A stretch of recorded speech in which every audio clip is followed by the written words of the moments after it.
അതാണ് സയേവ സർവം, അവൻ തന്നെയെല്ലാം. സർവം ഖലു ഇദം ബ്രഹ്മ, ഇതെല്ലാം ബ്രഹ്മമാകുന്നു. പുരുഷയേവ ഇദം സർവം, പുരുഷൻ തന്നെയാകുന്നു ഇതെല്ലാം. ആത്മൈവേദം സർവം, ആത്മാവ് തന്നെയാകുന്നു ഇതെല്ലാം. സർവം ഹ്യേതത് ബ്രഹ്മ, ഇതെല്ലാം ബ്രഹ്മമാകുന്നു. ഇങ്ങനെ എത്ര എത്ര എത്ര എത്ര വാക്യങ്ങളാ. അതാണ് സയേവ സർവം, അവൻ തന്നെ എല്ലാം. അപ്പൊ എല്ലാം എന്ന് പറയുമ്പോൾ സർവം ബഹുവചന, ഏകവചനാണ്. സർവം എന്നുള്ള ശബ്ദം ഏകവചനമാണ്, പക്ഷെ അത് ബഹുത്വത്തെ സൂചിപ്പിക്കുന്നതാണ്. എല്ലാം സഹ ഏകവചനാണ്, ഏകത്തെ സൂചിപ്പിക്കുന്നതാണ്. അപ്പൊ ഏകത്തെ സൂചിപ്പിക്കുന്ന സഹ ശബ്ദം ബഹുത്വത്തെ സൂചിപ്പിക്കുന്ന സർവശബ്ദം ചേർത്ത് പറഞ്ഞതുകൊണ്ട് ആ ഏകന്റെ ആവിഷ്കാരമാണ് ഇതെല്ലാം.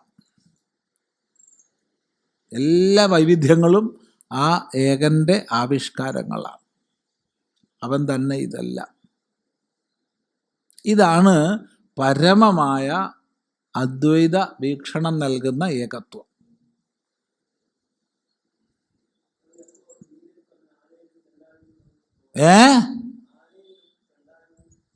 അതെ, അങ്ങനെ തന്നെയാണല്ലോ. ആനയിലുന്നാണല്ലോ സൈവ സർവം. അതുകൊണ്ടാണല്ലോ അവൻ്റെ ആവിഷ്കാരമാണെന്ന് നമ്മൾ പറഞ്ഞത്. അവൻ തന്നെയാണ് ഇതെല്ലാം, എല്ലാം അവൻ തന്നെ. അവിടെ ഗീതയിൽ വിദ്യാവിനയ സമ്പന്നേ ബ്രാഹ്മണേ ഗവിഹസ്തിനി ശുനി ചൈവശ്വപാക്കേച്ച പണ്ഡിത സമദർശിന എന്നുള്ള പ്രകൃതത്തിൽ സപ്തമിയിലാണ് പറഞ്ഞത്. അവിടെ സപ്തമിയിൽ ഭഗവാൻ പറഞ്ഞതിനെ വ്യാസഭഗവാൻ എഴുതിയതിനെ നമുക്ക് മാറ്റാൻ വയ്യ. പറ്റുമോ? അത് പറ്റില്ല. അത് വേറെ തലം, ഇത് വേറെ തലം. അത് രണ്ടും കൂടി ബന്ധിപ്പിക്കണ്ട. അവിടെ സപ്തമിയിലാ പറഞ്ഞേ. അവിടെ സപ്തമിയിൽ പറഞ്ഞതിനെ വ്യാഖ്യാനിക്കുമ്പോൾ സപ്തമി അർത്ഥം തന്നെ പറയണം. അതെന്താ? വിദ്യാവിനയ സമ്പന്നനായ ബ്രാഹ്മണനെയും പശുവേയും ആനയെയും പട്ടിയെയും പട്ടിയെ പാകം ചെയ്യുന്നവനെയും ഒന്നായി കാണുന്നു എന്ന് അവിടെ പറഞ്ഞിട്ടില്ല. അപ്പൊ സപ്തമി അർത്ഥം വെറുതെ ആയി പോവും. സകല വൈവിധ്യങ്ങളെയും വൈവിധ്യങ്ങളായി തന്നെ കാണുന്നു. പശുവിൻ്റെ അടുത്ത് പാല് കറക്കാൻ പോകുന്ന പോലെ ആനയുടെ അടുത്ത് പാല് കറക്കാൻ പോകുന്നില്ല.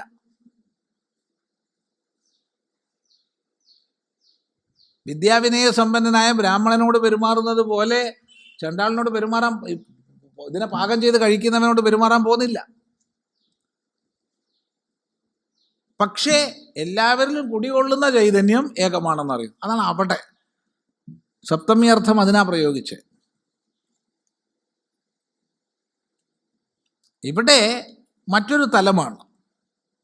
സർവം ഖലു ഇദം ബ്രഹ്മ, ഇതെല്ലാം ബ്രഹ്മമാകുന്നു. ഇതിലെല്ലാം ബ്രഹ്മമാകുന്നു എന്നുള്ളതല്ല, ഇതിലെല്ലാം ബ്രഹ്മമാകുന്നു എന്നുള്ളതാണ് അവിടെ സപ്തമി അർത്ഥത്തിൽ. ഇത് സപ്തമി അർത്ഥമല്ല. അപ്പോൾ സന്ദർഭം അനുസരിച്ച് വേണം നമ്മൾ ശാസ്ത്രത്തെ അനുസന്ധാനം ചെയ്യേണ്ടത്. യോജിപ്പിക്കാവുന്നതിനെയേ യോജിപ്പിക്കാൻ പാടുള്ളൂ, യോജിപ്പിക്കരുതാത്തവയെ യോജിപ്പിക്കാൻ പാടില്ല. അപ്പം ഈ ഒരു ഏകത്വ ദർശനം കൈമുതലാക്കിയ വിദ്വാന്റെ വ്യവഹാരം എങ്ങനെ എന്നുള്ളതാണ് അവിടെ പറഞ്ഞിട്ടുള്ളത്. പാരമാർത്ഥികമായി ഏകസത്യമാണെന്ന് ബോധിക്കുന്നു. ആ ഏകസത്യത്തിൻ്റെ ആവിഷ്കാരമാണ് എല്ലാം. അല്ലാച്ചാൽ കുഴപ്പം വരും. അല്ലാച്ചാൽ കുഴപ്പം വരും. ആനബ്രഹ്മം, ആനബ്രഹ്മം എന്നുള്ള കുഴപ്പം വന്നിട്ടുണ്ട് ഇല്ലേ? അതായത് വേദാന്തം പഠിക്കുന്നവനാണ്. സർവം ഖലു ഇദം ബ്രഹ്മ എന്ന് ഗുരുനാഥൻ പഠിപ്പിച്ച് അത് തലയിൽ ഉറപ്പിച്ച് വെച്ചിരിക്കുക. സർവം ഖലു ഇദം ബ്രഹ്മ, ബ്രഹ്മം മാത്രമേ ഉള്ളൂ, വേറൊന്നുമില്ല, എല്ലാം ബ്രഹ്മമാണ്. അപ്പോഴാണ് ആന എതിരെ വരുന്നത്. ആനയുടെ പുറത്തിരിക്കുന്ന പാപ്പാൻ പറഞ്ഞു, മാറിക്കോ, ആന പെശകുണ്ട്, ആനയ്ക്ക് മതം പൊട്ടിയിട്ടുണ്ട്, നീ വഴിമാറ്. അപ്പം യവനെന്ത് വിചാരിച്ചു? യാനപ്പാപ്പാനേക്കാൾ വിവരം എൻ്റെ ഗുരുനാഥനാണ്. ഗുരുനാഥൻ എന്താ പറഞ്ഞത്? എല്ലാം ബ്രഹ്മമാണ്. ആന അവനെ തുമ്പിക്കൈ കൊണ്ട് പിടിച്ച് 2 ചുഴറ്റൽ കയറും, എല്ലൊക്കെ പൊട്ടി പാവം. ഒരു വിധത്തിൽ ബോധം തെളിഞ്ഞു. ഗുരുവിനോട് 4 വർത്തമാനം പറഞ്ഞിട്ട് തന്നെ കാര്യം. ഇജാതി ചതി ഗുരു ചെയ്യാൻ പാടുണ്ടോ? എല്ലാം ബ്രഹ്മമാണെന്ന് പറഞ്ഞുകൊണ്ടല്ലേ എനിക്കിത് വന്നത്, അല്ലെങ്കിൽ വരുമോ? ഇവൻ ഒരുവിധം എഴഞ്ഞ് ഗുരുനാഥൻ്റെ അടുത്തെത്തി. ഗുരുനാഥൻ ചോദിച്ചു, സംസാരിക്കുന്ന ബ്രഹ്മം പറഞ്ഞത് കേൾക്കാതെ നീ സംസാരിക്കാത്ത ബ്രഹ്മത്തെ എന്തിനാ മാനിച്ചു? സംസാരിക്കുന്ന ബ്രഹ്മം മുകളിൽ നിന്ന് വിളിച്ചു പറഞ്ഞിട്ടുണ്ട്, മാറിക്കോ മാറിക്കോ. എന്ത്? ആനയ്ക്ക് പെശകാണേ, മതം പൊട്ടിയതാണേ. ആ ബ്രഹ്മം പറഞ്ഞത് കേൾക്കാതെ ഈ ബ്രഹ്മത്തെ മാത്രം നീ എന്ത് ബ്രഹ്മമായി കണ്ടു? ഇതാണ് സപ്തമി അർത്ഥം മനസ്സിലാക്കിയിട്ടില്ലെങ്കിലുള്ള കുഴപ്പം. അതുകൊണ്ട് അവിടെ ഭഗവാൻ സപ്തമി അർത്ഥം തന്നെ പറഞ്ഞു. ഇല്ലെങ്കിൽ കുഴപ്പമാണ്. ഇല്ലെങ്കിൽ പിന്നെ അവധൂത വൃത്തിയിൽ വ്യവഹാര അതീതമായി കഴിയണം. അർജുനൻ അതല്ല. പിന്നെ പറയുന്നതിനോട് നീതി പുലർത്തേണ്ടാച്ചാലും കുഴപ്പമൊന്നുമില്ല, എന്തും പറയാം, എല്ലാം ബ്രഹ്മമാണെന്ന് പറയാം. എല്ലാം ബ്രഹ്മമാണ് പറയുന്നതിനോട് നീതി പുലർത്തണ്ടെങ്കിൽ. പക്ഷെ സമയത്തിന് ഭക്ഷണം കിട്ടുന്നുള്ള ഉറപ്പുണ്ട് ഇവിടെ. എങ്ങനെ തലം? അവധൂത വൃത്തിയിലുള്ളതല്ലേ, അവിടെ നിൽക്കട്ടെ, അവിടെ ഉണ്ടാവട്ടെ, നമുക്കെന്ത് വേണം?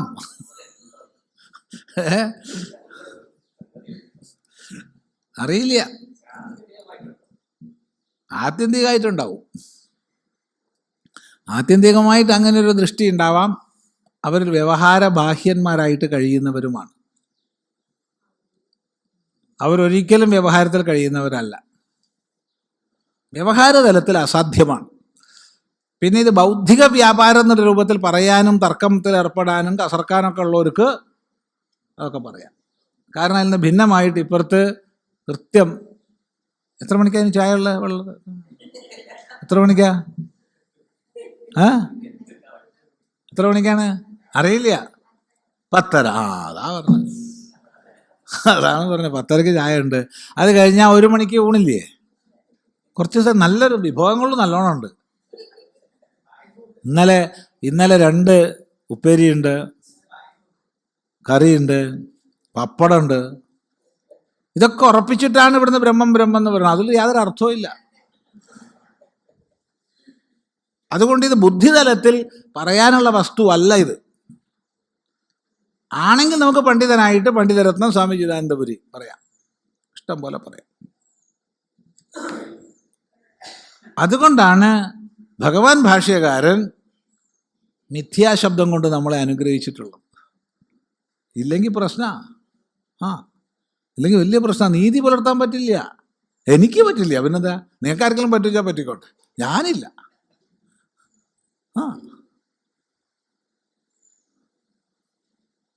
അവിടെ ശ്രീരാമകൃഷ്ണദേവന്റെ മുമ്പിൽ ആശ്രയാവാൻ ഞാനില്ല. അതുകൊണ്ട് ചിദാനന്ദപുരി സ്വാമി വേദാന്തി അല്ലാന്ന് ആരെങ്കിലും പറഞ്ഞാൽ ഞാൻ വേദാന്തി എന്ന് ആരോടും പറഞ്ഞിട്ടില്ലല്ലോ. ഇന്ന് വരെ നിന്റെ പേരെന്താണ്? വേദാന്തി എന്ന് ഞാൻ പറഞ്ഞിട്ടില്ല.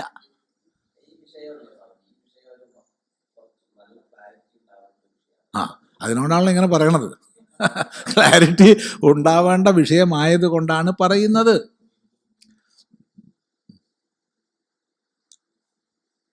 ക്ലാരിറ്റി ഉണ്ടാവേണ്ട വിഷയമായതുകൊണ്ട് തന്നെയാണ് പറയണത്.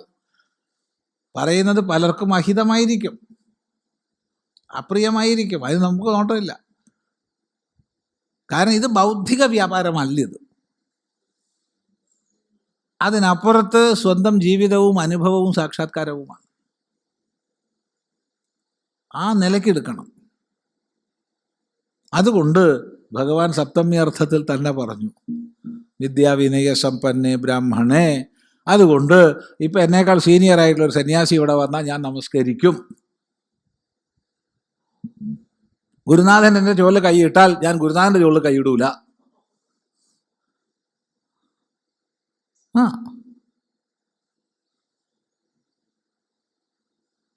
പറഞ്ഞതിൻ്റെ അർത്ഥം വ്യക്തമാണെന്ന് വിചാരിക്കുന്നു.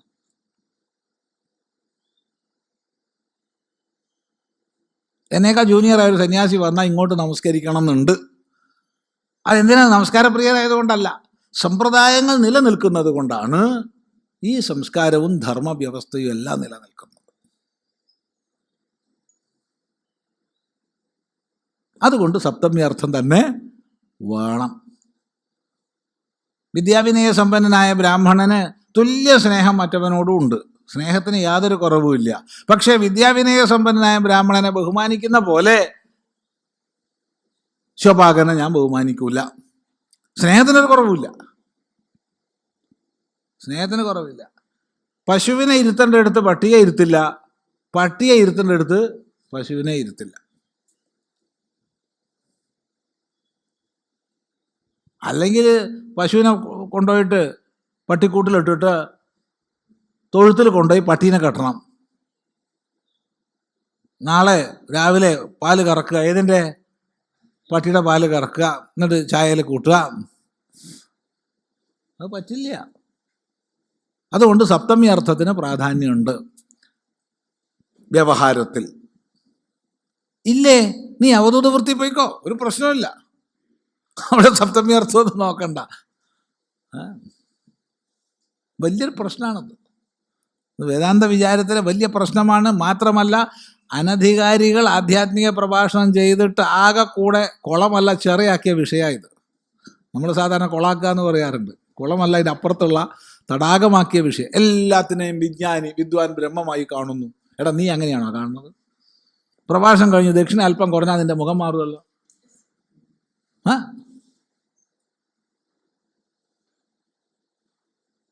തുറന്ന് ചോദിക്കണം. എല്ലാത്തിനെയും ബ്രഹ്മമായി കാണുന്നു, നീ അങ്ങനെ കണ്ടിട്ടാണോ? എല്ലാത്തിലും ബ്രഹ്മത്തെ കാണുന്നു. ചിന്തിക്കുക.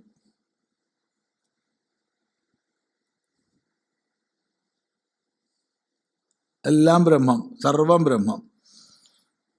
കുറച്ചു നേരം കഴിഞ്ഞു, ശ്വാസം മുട്ടൽ വല്ലാണ്ട് കൂടി. ഒന്ന് ആ നെബുലൈസ് ചെയ്യാൻ വേണ്ടിയിട്ട് ഒന്ന് കൊണ്ടുവരൂ. എല്ലാ ബ്രഹ്മമല്ലേ, പിന്നെന്തിനാണ്? ഒന്നിപ്പോൾ പറയണ്ട, അപ്പം വേഗം കൊണ്ടുവന്നിട്ട് നീ അത് തരൂ.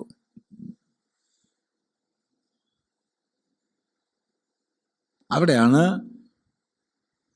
ബ്രഹ്മസത്യം ജഗൻ മിഥ്യ എന്നുള്ളത് മനസ്സിലാക്കേണ്ടത്. ജഗത്തില്ല എന്നല്ല. അവിടെയാണ് സ ഏവ സർവം, അവൻ തന്നെ എല്ലാമായി തീർന്നിരിക്കുകയാണ്. എല്ലാത്തിലും അവനെ കാണുന്നു, എല്ലാത്തിലൂടെയും അവനെ കാണുന്നു, എല്ലാം അവൻ്റെ ആവിഷ്കാരമാണ്. ഒരു പ്രശ്നമില്ല. ആനന്ദം, ആനന്ദം, ആനന്ദം. ശിഷ്യനെ വഴക്ക് പറയണോ? വഴക്ക് പറയാം. ഉപദേശിക്കണോ? ഉപദേശിക്കാം. എല്ലാം ഉണ്ട്. സേവ സർവം. കാരണം സ ബ്രഹ്മ, സ വിഷ്ണു, സ രുദ്ര, സ ഇന്ദ്ര. മറ്റേടത്ത് ഇന്ദ്രനും ഇല്ല, വിഷ്ണുവും ഇല്ല, ശിവനും ഇല്ല, ബ്രഹ്മം മാത്രം. ഇതല്ല, ആ ബ്രഹ്മം തന്നെയാകുന്നു ശിവൻ, ആ ബ്രഹ്മം തന്നെയാകുന്നു വിഷ്ണു. വലിയ കാഴ്ചപ്പാടാണ്. ഇതാണ് ശരിയായ അദ്വൈത ദർശനം.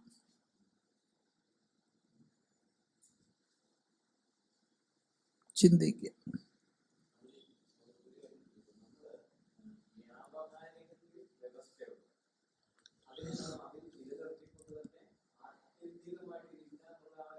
അതെ, അതുതന്നെയാണ്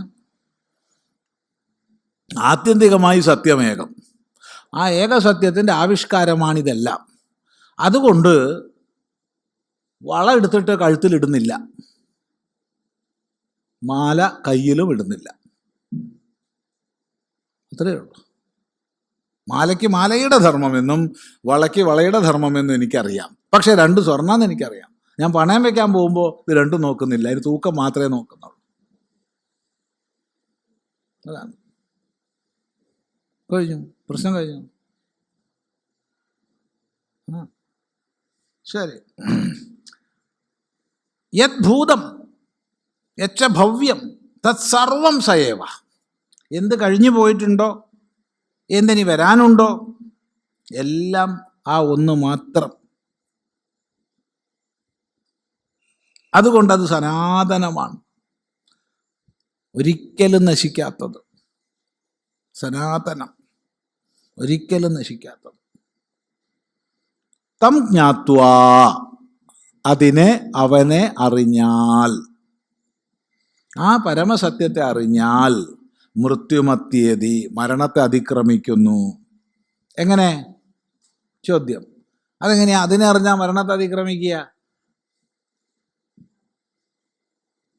സയേവ സർവം എന്നറിഞ്ഞാലേ മരണത്തെ അതിക്രമിക്കൂ.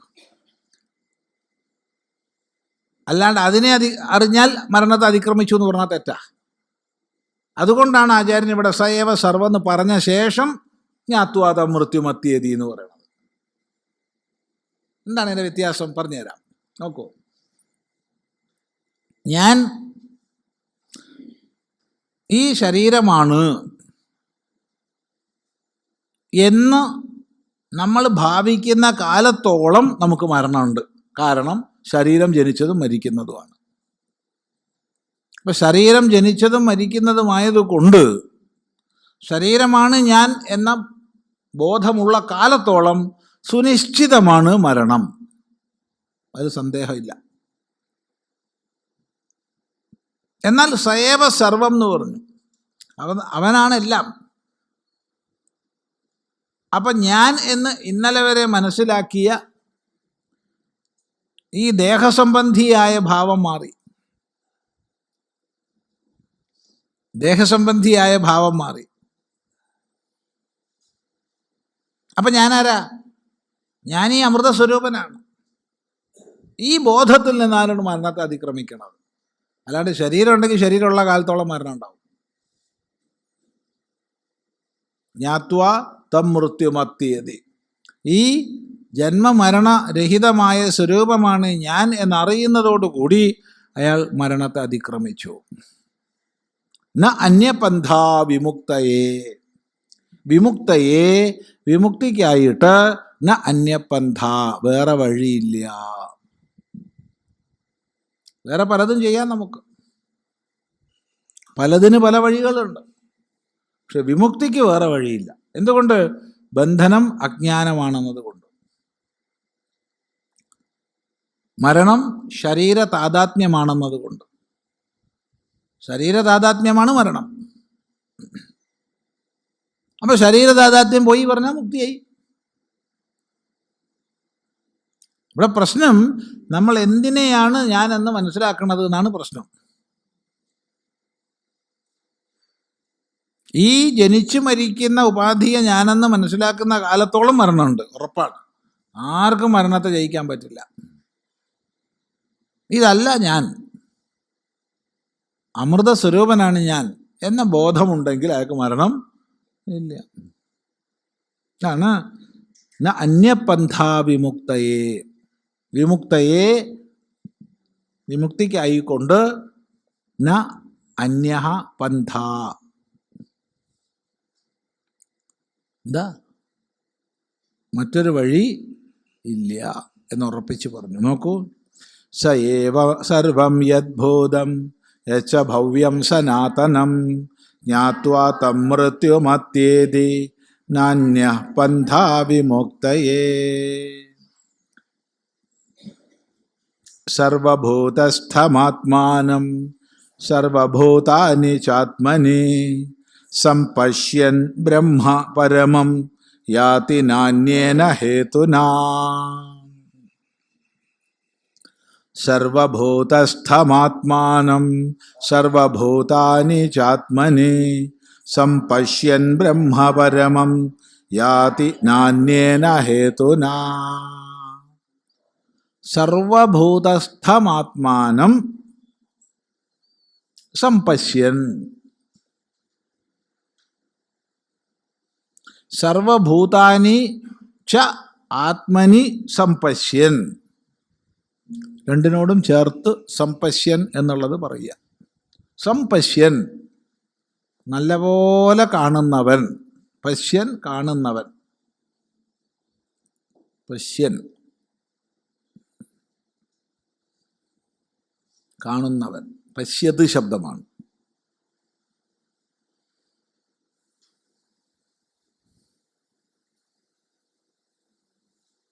സംപശ്യൻ നല്ലപോലെ കാണുന്നവൻ. എന്ത് നല്ലപോലെ കാണുന്നവൻ? കാണേണ്ടതിനെ കാണുന്നവൻ. അതെന്താ നല്ല തൊട്ട് മുമ്പ് പറഞ്ഞു സയേവ സർവം എന്ന് കാണുന്നവൻ, അവനാണ് സംപശ്യൻ. എന്താണ് ആ കാഴ്ച? സർവഭൂതസ്ഥം ആത്മാനം സംപശ്യൻ, സർവഭൂതസ്ഥമായിട്ട് തന്നെ കാണുന്നവൻ. പോരാ, സർവഭൂതാനി ച ആത്മനി സംപശ്യൻ. അപ്പൊ തന്നെ സർവഭൂതസ്ഥമായി കാണുന്നു, സർവഭൂതങ്ങളെയും തന്നിലും കാണുന്നു. ഉപാധികളിൽ ഭേദമിരിക്കെ സകല ഉപാധികളിലും ഉണ്മയായി നിലകൊള്ളുന്നത് ഏക സത്യമാണെന്ന് കാണുന്നു.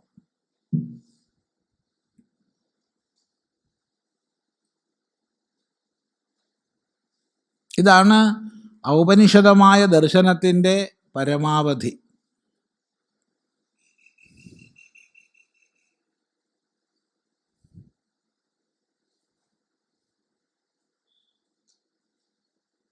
യസ്മിൻ സർവാണി ഭൂതാനി ആത്മൈവാഭൂത് വിജാനതഃ തത്ര കോ മോഹക ശോക ഏകത്വമനുപശ്യതഃ എന്ന് ഔപനിഷദമായ പരമാവധി ദർശനത്തെ ഈശാവാസ്യ ഉപനിഷത്തിൽ പറഞ്ഞു തരും.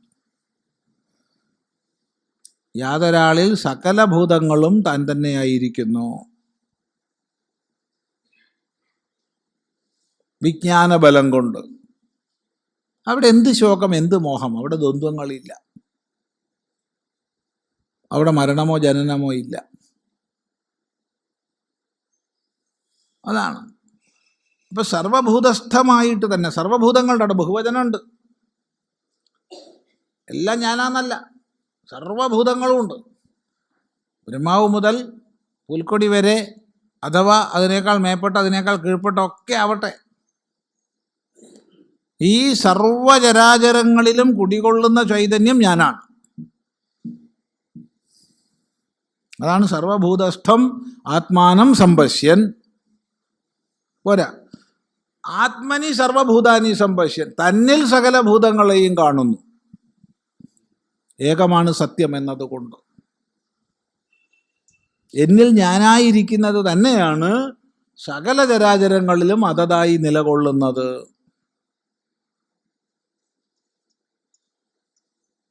ഈ ഒരു അഭേദ ദർശനം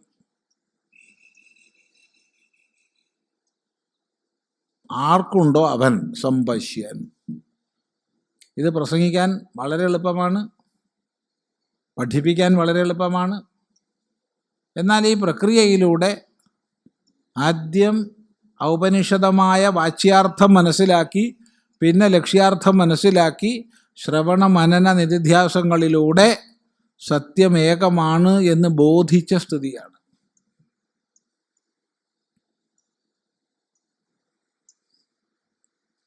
അവിടെ ഭേദം പോയി.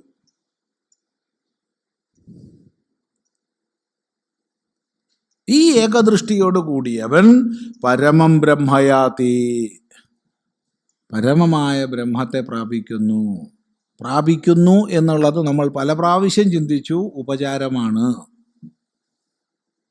കാരണം അവിടെ പ്രാപിക്കാനില്ല.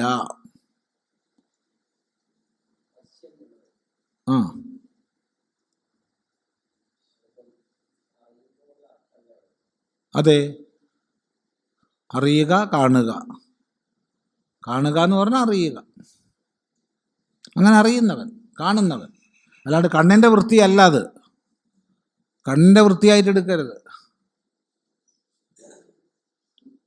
അവിടെ കാണുക എന്ന് പറഞ്ഞാൽ അറിയുകയാണ്, സാക്ഷാത്കരിക്കുകയാണ്, അല്ലാതെ കണ്ണുകൊണ്ട് കാണുന്നതല്ല. അത് പ്രത്യേകം ശ്രദ്ധിക്കണം.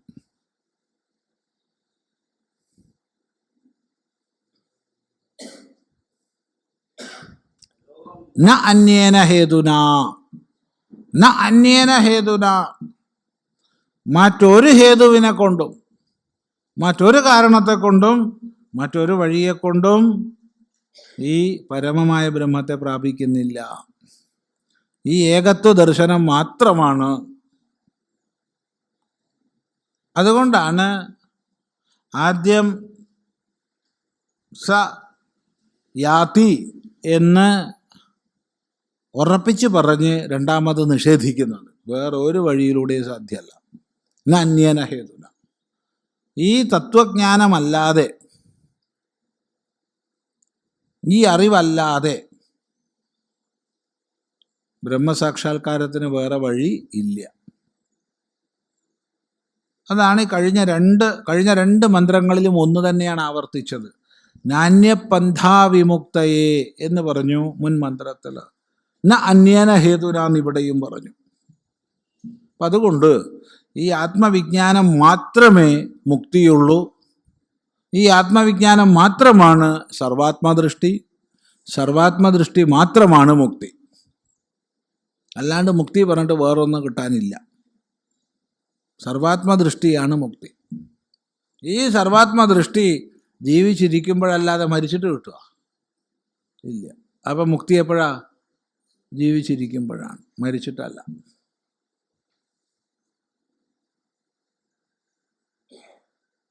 അതുകൊണ്ട് അയാൾ ബ്രഹ്മപ്രാപ്തനായി ആനന്ദമഗ്നനായി കഴിയുന്നു.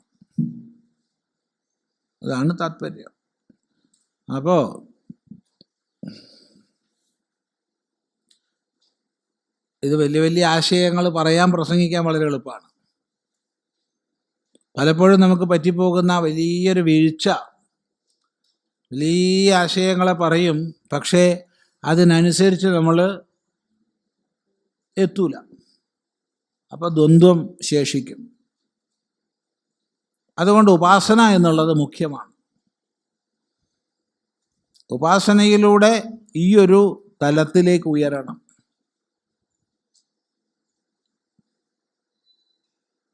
ഇത് മുഖ്യമാണ്. ഇത് വളരെ ശ്രദ്ധിക്കേണ്ടുന്ന വിഷയമാണ്. അല്ലെങ്കിൽ വേദാന്തവും നമുക്കൊരു വിഷയമായി പോകും. ഇപ്പോൾ നമ്മൾ കോളേജിലോ യൂണിവേഴ്സിറ്റികളിലോ വേദാന്തം പഠിക്കുന്നുണ്ട്. ശാസ്ത്രിയിലോ ആചാര്യയിലോ MA BA, അതിന് മുകളിൽ PhD, അങ്ങനെ പോകും. അവിടെയും വേദാന്ത ടെക്സ്റ്റ് തന്നെയാണ് പഠിക്കുക. ഉപനിഷത്തും ഉയർന്ന വേദാന്ത ഗ്രന്ഥങ്ങൾ തന്നെയാണ് പഠിക്കുന്നത്. നല്ലതാണ്, തീർച്ചയായിട്ടും വിദ്വാൻമാരുണ്ടാവണം. അത്തരം വിദ്വത് പ്രവർത്തനങ്ങളെ കൊണ്ടാണ് ശാസ്ത്രത്തിന് വൈപുല്യം വരുന്നത്. ഒക്കെ ശരിയാണ്, ശാസ്ത്രത്തിന് വൈപുല്യം വരുന്നത് അങ്ങനെയാണ്. പക്ഷേ അതേ സമയത്ത് മനസ്സിലാക്കുക, അവിടെ ഫിസിക്സ് പോലെ, കെമിസ്ട്രി പോലെ, ബയോളജി പോലെ ഒരു വിഷയമാണ് ആത്മാവ്, ബ്രഹ്മം. അത് പഠിക്കുന്നു, അതിൻ്റെ ലക്ഷണങ്ങളെ പഠിക്കുന്നു, പരീക്ഷയിൽ എഴുതുന്നു, മാർക്ക് മേടിക്കുന്നു, റാങ്ക് മേടിക്കുന്നു. അവിടെ ബൗദ്ധിക വ്യാപാരത്തിനുള്ള ഒരു വിഷയമാണ് ബ്രഹ്മം. ഈ വ്യത്യാസം മനസ്സിലാക്കുക. അതുകൊണ്ട് അങ്ങനെ മതിച്ചാൽ കുഴപ്പമില്ല, നല്ലതാണ്. അതല്ല എങ്കിൽ ഉപാസനയിലൂടെ ആ തലത്തിലേക്ക് സ്വയം ഉയരണം. അതുകൊണ്ട് എവിടെ സാഖ്യം ഉപദേശിക്കുന്നുണ്ടോ അവിടെ യോഗവും ഉപദേശിക്കണം. എവിടെ തത്വവിജ്ഞാനത്തെ പ്രതിപാദിക്കുന്നുവോ അവിടെ അതിനുള്ള ഉപായത്തെയും പ്രതിപാദിക്കും. അതിനുള്ള ഉപായം വെച്ചാൽ അതിന് പൂർണ്ണത ഉണ്ട്. ഇനി അതിന് ഒന്നും ചെയ്തിട്ട് പൂർണ്ണത നടണ്ട. പക്ഷെ നമ്മളതിനറിയാൻ നമ്മൾ എന്ത് ചെയ്യണം? ഈ രണ്ട് തലങ്ങളെ സമന്വയിപ്പിക്കണം. അതുകൊണ്ട് ഉപാസന വിധിക്കുന്നു. എന്താണത്? ആത്മാനമരണിം കൃത്വാ പ്രണവം ചോത്തരാരണിം ജ്ഞാനനിർമഥനാഭ്യാസാത് പാശം ദഹതി പണ്ഡിതഃ. ആത്മാനമരണിം കൃത്വാ പ്രണവം ചോത്തരാരണിം ജ്ഞാനനിർമഥനാഭ്യാസാത് പാശം ദഹതി പണ്ഡിതഃ. വളരെയധികം പാഠഭേദങ്ങളോടുകൂടെ പല ഉപനിഷത്തുക്കളിൽ വരുന്ന ഒരു മന്ത്രമാണിത്. ഒരു ഉപനിഷത്തിലല്ല, പലയിടത്ത് വരുന്നുണ്ട്. ഇതേ മന്ത്രം. പക്ഷെ കുറച്ച് വ്യത്യാസങ്ങളുണ്ട്. ഉദാഹരണം പറഞ്ഞാൽ ആത്മാനമരണ്യം കൃത്വ പ്രണവം ചോത്തരാരണ്യം, അത് യാതൊരു മാറ്റവും ഇല്ല. ധ്യാന നിർമ്മഥനാഭ്യാസാത്, ജ്ഞാന നിർമ്മഥനം എന്നുള്ളതിന് പകരം ധ്യാന നിർമ്മഥനാഭ്യാസാത്. ദേവം പശ്യേ നിഗൂഢവത്, പാശം ദഹതി പണ്ഡിത എന്നുള്ളതിൻ്റെ സ്ഥാനത്ത് ദേവം പശ്യേത് നിഗൂഢവത് എന്ന്. ഇങ്ങനെയൊക്കെ പാഠങ്ങളുണ്ട്. ഇതിന് 2 തരത്തിലുണ്ട് പാഠം. മനസ്സിലായില്ല? അതായത് ആത്മാനമരണ്യം കൃത്വ പ്രണവം ചോത്തരാരണ്യം ധ്യാന നിർമ്മഥനാഭ്യാസാത് ദേവം പശ്യേ നിഗൂഢവത് ധ്യാന നിർമ്മഥനാഭ്യാസാത് പാശം ദഹതി പണ്ഡിത ജ്ഞാന നിർമ്മഥനാഭ്യാസാത് ദേവം പശ്യേ നിഗൂഢവത്. ഇങ്ങനെ അങ്ങോട്ടും ഇങ്ങോട്ടും മാറിയിട്ട് പാഠങ്ങളുണ്ട് പല ഉപനിഷത്തുകളിൽ. എല്ലാം നല്ലത് തന്നെ. അല്പം കഴിഞ്ഞ് തുടരാം. ഓം ഭദ്രം കർണേഭിഃ ശൃണുയാമ ദേവാഃ ഭദ്രം പശ്യേമാക്ഷഭിർയജത്രാഃ സ്ഥിരൈരംഗൈസ്തുഷ്ടുവാംസസ്തനൂഭിർവ്യശേമ ദേവഹിതം യദായുഃ. സ്വസ്തി ന ഇന്ദ്രോ വൃദ്ധശ്രവാഃ സ്വസ്തി ന പൂഷാ വിശ്വവേദാഃ സ്വസ്തി നസ്താർക്ഷ്യോ അരിഷ്ടനേമി സ്വസ്തി നോ ബൃഹസ്പതിർദധാതു. ഓം ശാന്തി ശാന്തി ശാന്തി.